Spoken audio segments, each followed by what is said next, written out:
গরু পালন কইরা বহুত কিছু করছি। আমার ছেলে সন্তানরা মানুষ করছি, 2 ছেলে প্রবাসে পাঠাইছি। নিজে এখন বর্তমানে সমাজের মধ্যে আপনারা দোয়া আছি ভালে। মনে করেন একজন প্রবাসীর কাছে 10 লাখ টাকা আছে, উনি চাচ্ছে একটা খামার করার জন্য। 10 লাখ টাকা দিয়ে কিসের খামার করলে লাভবান হওয়া যাবে? সবচেয়ে বেশি 10 লাখ টাকা না, 2 লাখ টাকা থাকলেও সে যদি ত্যাক্ত বোধ না করে, যদি ঝুঁকি নিয়ে করে 2 লাখ টাকা খামার দিয়ে 2-3 বছর স্বাবলম্বী হওয়ার, 10 লাখ না 20 লাখ টাকা বানাইতো 2 বছরে। ভালো যাদের গাবি কিনতাম গেলে গাবি ভালো গরু কেউ বেছে না। আচ্ছা, যে কোনো একটা স্ফুট পড়লে তুই ফার্মেতে ওই স্ফুট গাবিটা বিক্রি করে দেয়। এই যে বাজার থেকে কিনছেন এগুলো, হ্যাঁ, কোন কোন দিকগুলো দেখে বাছুরগুলো সংগ্রহ করছিলেন? আপনার ভবিষ্যৎ পরিকল্পনা কি? ভবিষ্যৎ তৈরি করবো না, আল্লাহ দিলে আরও আগাইতাম চাই গরুর দিক দিয়ে ফার্ম টার্ম করার পরিকল্পনা আছে। সুপ্রিয় দর্শক, আসসালামু আলাইকুম। এই মুহূর্তে অবস্থান করতেছি কুমিল্লা চান্দিনা পানিফেরা গ্রামে। আমরা সবসময় এই রোডে যাতায়াত করি। আজকে একজন বাইকে দেখতেছি, উনি ঘাস কাটতেছে। ওনার কিছু তথ্য জানবো। যেহেতু ঘাস কাটতেছে, অবশ্যই উনি খামারি। আমরা কথা বলবো ভাইয়ের সাথে। আশা করি ভিডিওটি দেখতে থাকুন। ভাই আসসালামু আলাইকুম, ওয়ালাইকুম আসসালাম। কেমন আছেন? আলহামদুলিল্লাহ, আল্লাহ রাখছে ভালো। ভাই অনেক বড় একটি ঘাসের জমি, এটা কি আপনারই? জি, গরু আছে কয়টা? গরু এখন বর্তমানে 8টা আছে। 8টা। কত বছর ধরে গরু লালন পালন করে থাকেন? গরু পালি যে বয়সে ফার্স্ট শুরুতে গরু মনে হয় 40 বছর উপর হইব। 40 বছর ধরে গরু পালন করেন? জি, আচ্ছা, তার মাঝে কি প্রবাসে গেছেন? প্রবাসের মাঝে দিয়ে 5 বছর কইরাইছি, গরু ছাড়ছি না। গরু আমার ওয়াইফে পালছে, মায়ে পালছে। আচ্ছা, গরু মানে গরু ছিল? গরু ছিল, গরু হাত ছাড়া করছি না। আচ্ছা, এই যে নিজের কাজ নিজে করতেছেন, লোক নিজে নাই? না, লোক রাহি না তো। টোটাল গরু কয়টা আছে এখন? এখন 8টা আছে। 8টা গরু কি একাই দেখতেছেন? হ্যাঁ, আমি একা, আমি পাত্রে কালা মেনটেন করি। বাড়ির ফানি টানি, ওয়াইফ আছে আর লোক আছে। এগুলো কি ষাঁড় গরু না গাভী গরু? গাবি গরু। দুধ দেয় কেমন? দুধ বাড়লে হলস্টেন ফিজিয়াম 17 কেজি, 18 কেজি, 20 কেজি পর্যন্ত পাই। এগুলো কিনছেন কোথা থেকে? এগুলো আমি বাছুর কিনছি, বাজার কোনো গাবি কিনি নেই। বাছুর কিনে নিজে গাবি বানাইছি। কোন জায়গা থেকে কিনছেন এগুলো? এগুলো রসুলপুর বাজার থেকে। রসুলপুর থেকে কিনছিলেন? এই যে বাছুর কিনছেন, প্রথম অবস্থা যখন, এগুলো তো প্রথম তো চিনেন নাই? না, প্রথম জাত চিনছি, চিন না বাছুর কিনছি। মানে প্রথম দেশি গরু আসলো, ধরা খাইছি, ফাইল্লা ফাইল্লা। দুধের ওজন নাই, খানা খাদ্য সব গেছে, দুধ সমান পাই না। সমান খাইতো কিন্তু দুধ দুধ পাইতেন না? পাইতাম না। তো মানে এরপরে এই আমরা সেক্টরে যে আসছেন আপনি, এই প্রশিক্ষণটা কোথা থেকে নিয়েছেন আপনি? প্রশিক্ষণটা এই মোবাইলের তে বা নিজের আবেগ আসলো, মানে ওই লাইনে ডুইকা ভালো জাতের গরু করব, এটাই বড় ইয়া ছিল। মানে ভিডিও দেখে দেখে কিছু হ্যাঁ, কিছু হ্যাঁ, শিখছেন? হ্যাঁ, ভালো জাতের গরু কিনলাম। ভালো জাতের গাবি কিনতাম গেলে গাবি ভালো গরু কেউ বেছে না। আচ্ছা, যে কোনো একটা স্ফুট পড়লে তুই ফার্মেতে ওই স্ফুট গাবিটা বিক্রি করে দেয়। কোনো না কোনো সমস্যার কারণে বিক্রি করে? বিক্রি করে দিয়ে বাজার এটি কিনা ধরা খায়, বহুত মানুষে ধরা খাইছে। তো আমি নিজে শুধু বাছু কিনছি 60-70 দিয়া 2 বছর 1.5 বছর ফাইলা নিজে গাবি বানাইছি।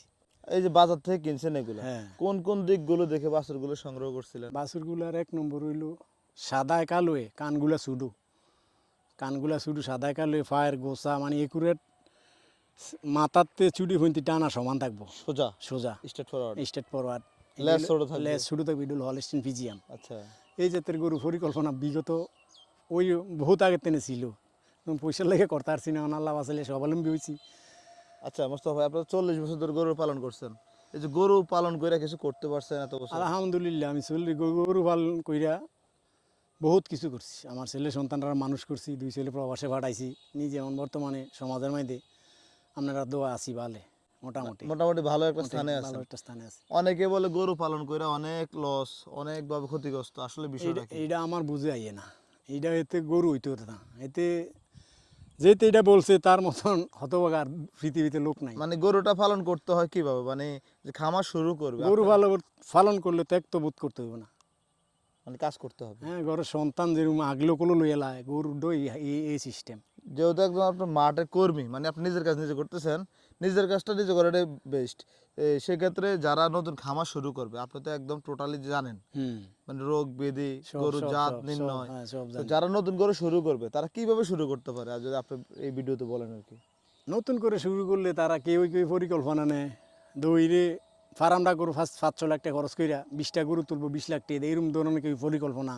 কেউ পরিকল্পনাতে বা 2টা গাবি কিনবো, বাছুর লইয়া সামনে উলাক গইব, এরকম ধরনের পরিকল্পনা কেউ অ্যামাউন্টের উপরে হিসাব করে অনেকে। কিন্তু আপনি মনে করেন একজন প্রবাসী ভাই, আমরা তো ভিডিও করি, আপনি আমাদের ভিডিও দেখেন কি? জি, দেখি দেখি আমরা তো মিশন নিয়ে বাজার বিভিন্ন মিশনে খামার। ইয়ার বা ভিডিও সব আমি দেখি, আচ্ছা, সব ভিডিও আমি দেখি। একজন প্রবাসীর সব উদ্দেশ্যে video- বলি, মনে করেন একজন প্রবাসীর কাছে 10 লাখ টাকা আছে, উনি চাচ্ছে একটা খামার করার জন্য। 10 লাখ টাকা দিয়ে কিসের খামার করলে লাভবান হওয়া যাবে? সবচেয়ে বেশি 10 লাখ টাকা না, 2 লাখ টাকা থাকলেও সে যদি ত্যাক্ত বোধ না করে, যদি ঝুঁকি নিয়ে করে 2 লাখ টাকা খামার দিয়ে 2-3 বছর স্বাবলম্বী হওয়ার, 10 লাখ না 20 লাখ টাকা বানাইতো 2 বছরে। 2 বছরে? 2 বছরে। সেক্ষেত্রে কি দিয়ে শুরু করলে ভালো সে হয়? সে কি দিয়ে সে 1 লিটার মধ্যে চিন্তাধারা এটা থাকতে হবে, আমি এটা করছি 2 লাখ মানে কি টাকা গরু দিয়ে শুরু করা যায় আপনি গাবি জাতি suggestion গরু দেন? সার গরু না, গাবি জাতি গরু দিয়ে বছর বছর বাছুর দিব। বাছুরটা তোমার 6 মাসের পরে 1.5 লাখ 2 লাখ টাকা একটা বাছুর। তো সেক্ষেত্রে বাছুর কিনা কি গাবি করবে নাকি গাবি কিনা বাছুর না, করতে হবে? বাছুর কিনে গাবি করতে হইব, ধৈর্য ধারণ করতে ধৈর্য হবে। ধারণ করতে হইব। ধৈর্য ধারণ না করলে ধরা খাইব। মোস্তফা ভাইয়ের খুব ভালো ধারণা আছে, যারা চান্দিনার ভিতরে আছেন ওনার সাথে দেখা করতে পারবেন। বাকি এই যে ঘাসে কাটিং বিক্রি করেন নাকি? না না, কাটিং বিক্রি করি না। কেউ যদি চায় আমাদের চাইলে ভিডিও আমি দেখে- এমনি দিই, বিক্রি করি না, এমনি নিতে পারবে? এমনি নিতে পারি। এই যে আর একটা সুখবর, যারা নতুন খামারি আছেন, মোস্তফা ভাই খুবই ভালো মানের মানুষ, গরুপ্রেমী মানুষ। এই যে মোস্তফা ভাই, জি, এই যে ঘাস চাষ করছেন, কত শতাংশ করছেন আপনি ঘাস চাষ? 30%। 30%। এই যে 8টা গরুর জন্য কি হয় আপনার? না, এক্সট্রা রয় এখন তো খাইয়ে কুলে না, ঘাস বড় হয়ে গেছে দেন না। মানে এখন এই ঘাসটা তো খুবই কচি, মানে দৈনিক খুবই সুন্দর। ও সোসা এক বেন নেই, এও খাইয়ে কভার দিতে পারে না। আপনি একলাই কাটেন? আমি একলি কাটি। আচ্ছা আচ্ছা। এই যে এই দুধগুলো কোথায় বিক্রি করে থাকেন আপনি? আমাদের রামন বাজার। দুধ কত করে বিক্রি করেন এখন? রোজার মধ্যে তো আসলো ভালো, রোজার পরে আইয়া কয়দিন পাইছি 70 টাকা 80 টাকা, এখন 60 টাকা কইরা। রোজার মধ্যে কত করে বিক্রি করছেন? 100 টাকা, 120 টাকা, 110 টাকা, 90 টাকা, 80 টাকা। মানে চাহিদা ভালো ছিল। চাহিদা ভালো ছিল। আপনার ভবিষ্যৎ পরিকল্পনা কি? ভবিষ্যৎ তৈরি করবো না, আল্লাহ দিলে আরো আগাইতাম চাই, গরুর দিক দিয়ে ফার্ম টারাম করার পরিকল্পনা আছে। মানুষ তো টাকা হইলে শহরে যে একটা বাড়ি করে একটা প্লট কিনে, এইটা- আপনার এরকম চিন্তা ভাবনা নাই? না, ওই চিন্তা ভাবনা আমার ছেলেরা যদি থাকে, আল্লাহ দিলে ইনশাল্লাহ দিলে তারা আপনার ছেলে মেয়ে কয়জন? 2 ছেলে 1 মেয়ে। কোথায় থাকে ওরা? ছেলে দুটা সৌদি আরব আছে। আচ্ছা, নতুন পাঠাইছেন?